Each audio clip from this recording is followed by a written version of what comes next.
EHR vakara updates.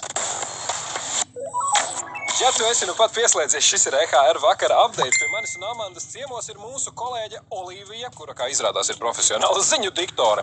Un, lai tavu māju ceļu padarītu mazliet jautrāku, mums Olīvijai ir sagatavots uzdevums, kurš liks viņai uzvart pagātnes noslēpumus un atdzīvināt viņas ziņu diktores prasmes. Mēs tev sagatavojām nenopietnas ziņas par svētkiem, par gaidāmām brīvdienām un visu, kuras tev, tavā ziņu diktora manierē, būs jānolasa saglabājot profesionālismu un nesmejoties. Robert, tas attiecas arī uz mums, ja gācijām. Mēs nedrīkstam smieties. Labi. Bet, ja pavisam godīgi, man jau tagad ir grūti.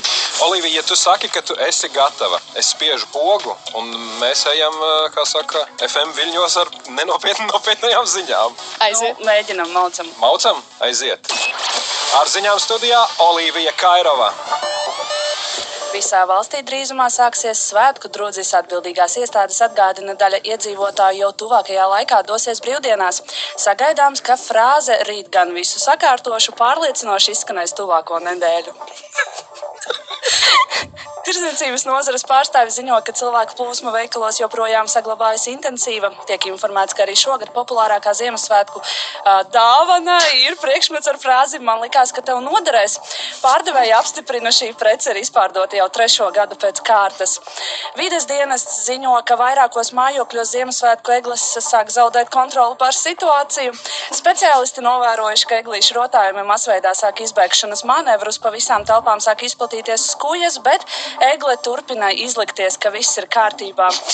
Par ārzemēm kādas Skandināvijas pilsētas pašvaldība paziņojusi, ka šogad Ziemassvētku vecītis pārvietosies tikai ar sabiedrisko transportu. Pašvaldība norāda, ka jaunā kārtība uzlabos vides ilgtspēju un radīs unikālu iespēju bērniem vērot Ziemassvētku vecīšu darbību pilsētas maršrutos.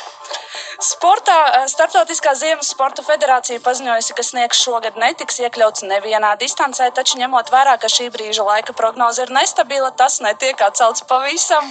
Sporta pasaule aicina saglabāt mieru un atgādina, Ziemassvētki bez sniega joprojām ir Ziemassvētki.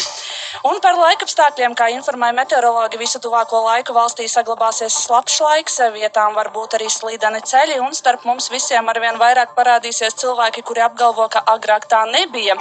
Meteorologi iesaka ģērbties silti, bet ne pārāk, jebkurā gadījumā būs nepareizi.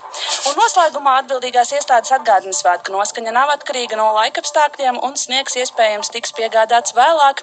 Sabiedrība aicinam svinēt apdomīgi, nerakstīt svētku sveicienus visiem vienlaicīgi, nepārēsties un atcerēties, ka labākais lēmums reizēm ir vienkārši paklusēt.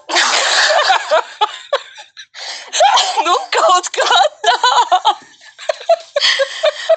Man liekas, profesionālāk nevar būt vispār. Kā tu nesasvējies šito lasot? Nu, sākumā jau bija, kad es sapratu, ka kaut kas nav, un tie sākumi, ka tirdzniecības nozares pārstāvji ziņo un aiziet vienkārši. Nē, forši iekustināties.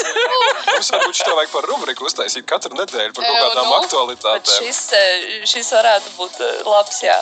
Olīvija Kairova studijā klausītāji, tas bija lieliski. Fantastiski.